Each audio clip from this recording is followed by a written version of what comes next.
did on the last drive. When you scored points, it's a whole lot better view than when you're trying to figure out how to fix things there. 23 yards on the pickup there and a first. And the Ravens first down.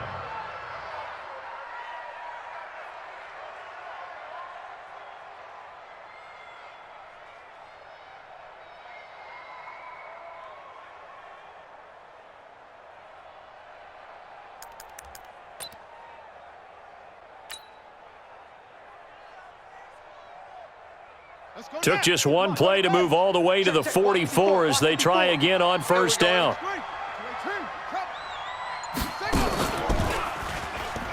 They run. It's Mark Ingram. And he'll be brought down, losing yardage back at the 40. It's a loss of 4 on the first down play. Moving backwards on first down, never a good thing. What does that do for the mindset on second down? Well, it changes your play call, definitely, because as a play call, you're advancing yourself thinking, okay, we're going to get a gain here. Now you've got to go back in reverse, come up with something to pick up not just the yardage lost, but gain a few extra. Dancing to his left.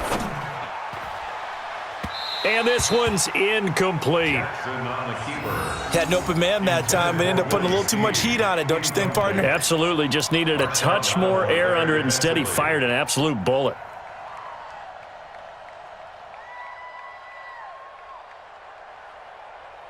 An incomplete pass on that last play, and that means they'll need to come up with something here on third down. They'll fake the give to Ingram. Now Jackson on the move to his left. He can run for it, and he will. The decision to tuck and run gets him 3, but that's not enough. Now it's 4th. He certainly had plenty of success running the ball, and right now I'm getting the sense that he's looking to take off and run every time he steps back to throw it. But they did a nice job there collapsing on him and holding him to a short gain. Now let's see. Yeah, the offense still out there. They elect to go on 4th and 11. They'll indeed go for it with Jackson. He'll buy some time right.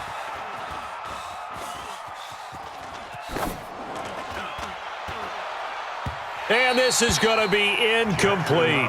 Boy, a real head-scratcher there. And the Saints are going to get it back and in great shape. And, partner, I'm not really sure what in the world they were thinking on 4th and long there at this stage in the game, but do you think social media may be firing up a little bit right now? Oh, the coach is trending right now. All right, there's no doubt about it. People wonder what that decision was.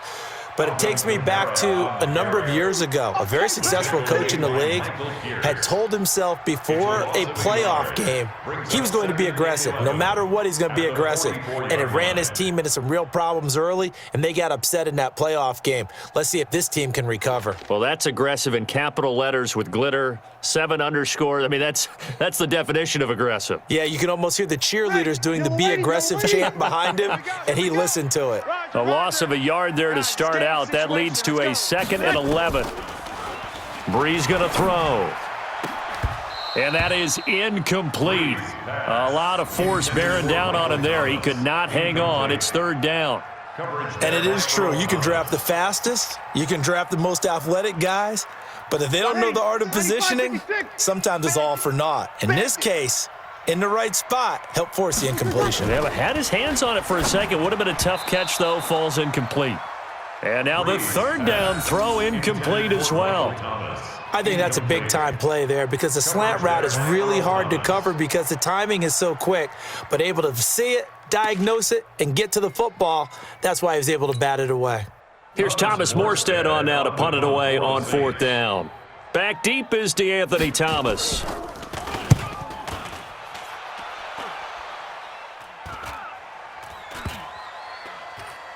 And a nice job here to down this one right on the 5-yard line. Absolutely love the flexibility of these punters. Their leg drive, able to get it way up in the air, and that allows their punt team to get down there and down it inside the 10 because they've had some time. The Raven offense set at the line for this next drive. And this offense last time turned it over, went for it on 4th, didn't get it. They're lucky, though, because no points against the team on the board, but we'll see how they respond. Yeah, they've got to get a lot of credit to their defensive teammates, don't they? They had their backs on that last series, and because they did so, That allows a coach to still stay aggressive on offense and maybe go for it again in a similar situation. I was going to say maybe makes that offense feel good when you know you've got a defense making stands like that. Yeah, that'll loosen up things a little bit, won't it? Maybe you'll play a little bit better the next time you have the ball. And, oh, that is going to be a safety. And, Charles, at some point, you can't keep worrying about big play. Can this be perfect? You just have to get the ball out of the end zone. And in the offensive huddle, that was discussed when they called the play. Just get out of the end zone. But you know what's interesting? A lot of the times in the defensive huddle, they actually call a set and then say at the end of it, get a safety. So it's preached, it's coached, it's thought about.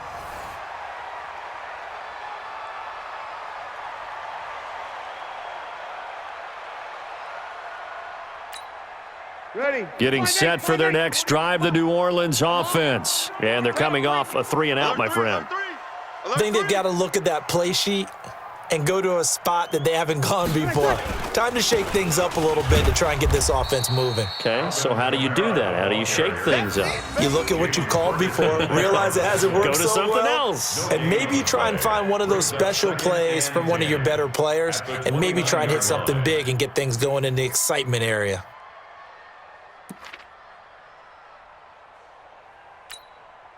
Officially nothing on that last run. They'll try again, 2nd and 10.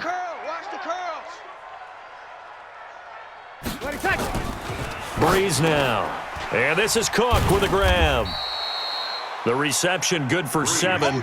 It's 3rd down. The goal for any offense versus his own defense, find the holes where guys are available and put the ball on the receiver before any defender can step up and fill it. They did it well there. Perfectly executed crossing route.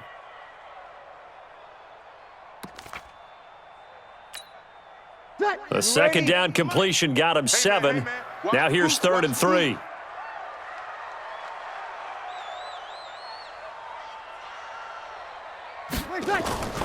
Now Breeze. Oh, and this ball's tipped and intercepted. Picked off by Patrick Onwuasor. And they'll start with great field position at the 41-yard line. At the 41-yard line.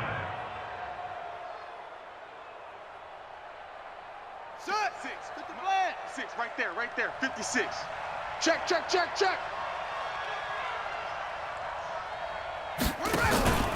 Off the play fake, here's Jackson.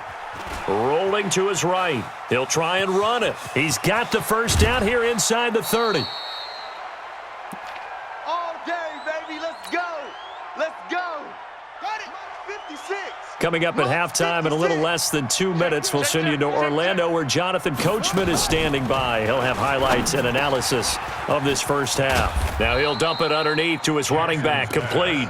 And stopped a few yards shy of the goal line at the 3. That one good for 17 yards, and now they've got it 1st and goal. They go play action here on 1st down. Steps away toward the end zone, but that's going to wind up incomplete. Tell you what, Brandon, if I see a dime look, if I see 6 defensive backs near the goal line, I'm changing to a running play every time. And they had 6 there. Surprised he didn't audible at the line? Very much so. I'm going to count on my offensive line in this situation against the lighter defensive backs and try and push it across the end zone that way. And a big loss here as he's taken down. Demario Davis picks up his 2nd sack of the afternoon. The Saints going to call the first of their timeouts as he'll talk it over here before what will be an important 3rd down.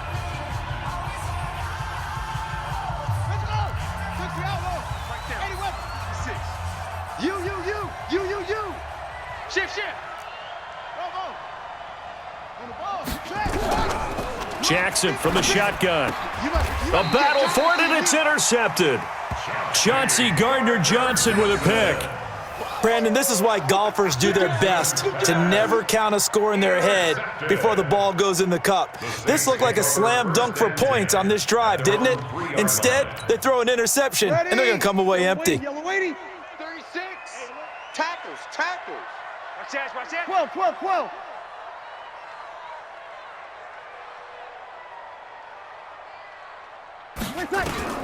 So after the INT, it's Breeze. And that'll be knocked away. It's incomplete. Jared Cook, the tight end, was the target. But it's going to be second down. And that's one he's got to be happy to have back. There wasn't a hole open in the zone. You'd have to think on early downs like that first down there, need to be a little bit more careful. Yeah, fortunately for him, got a couple more downs to play with. So now second and 10 after the incompletion on first down. Back near his goal line. Here's Breeze. And brought in by the tight end Cook. And he's taken down, but not before reaching the 20. 17 there and a New Orleans first down. So in the second quarter, he's already up over 100 yards receiving now. And isn't 100 the magic number for a really good game for a receiver? So he got a chance to really shatter that and have a profound effect on this game. That'll be complete to Cook. And he'll get this up to the 34-yard line. 14 yards is the pickup. First down, New Orleans. I got a kick out of that one, partner. You and I talk often about trying to hide receivers in certain situations, but a guy of his size can't really hide him. But the tight end drag route, definitely an effective way to sneak him across the formation for an easy completion and a first down. Now we'll get a quick timeout called by New Orleans, number 2, as it'll come with 15 seconds to play in the first half.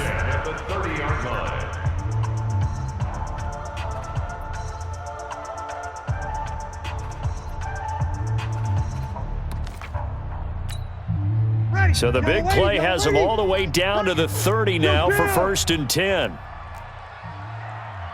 General West.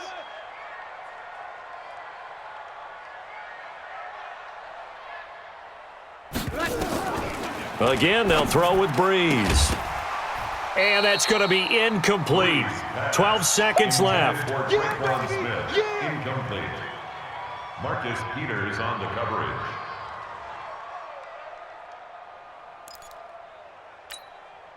Ball on the 30 as they come up second and 10.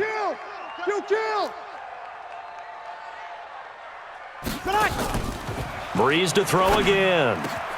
Over the middle, it's Jared Cook. And he gets it all the way down inside the 10 and mark him at the 5.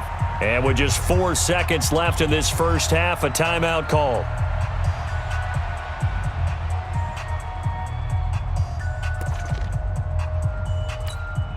So with 4 seconds to go in the half, here's the field goal unit onto the field. From the left hash, should be a fairly easy one here. And Lutz puts this one through. And the lead grows to 4. It's 11-7. So a capper there to a pretty good first half. And I love the way that they put a chokehold on the clock and pretty much drained everything before they put the field goal on the board as they headed into the half. Following the made field goal, Lutz to kick it away. This is fielded at the chalk of the 10. Time for a break. We've hit halftime. 2 quarters down. 2 still remain. We step aside. This is the NFL on EA Sports. All right, Coach, thank you, and we welcome everyone back for quarter number 3. Both teams appear ready for the fight ahead, and we resume action here in quarter number 3. That'll be taken in the end zone. And he'll make it across the 20 as his guys will set up shop at the 23-yard line.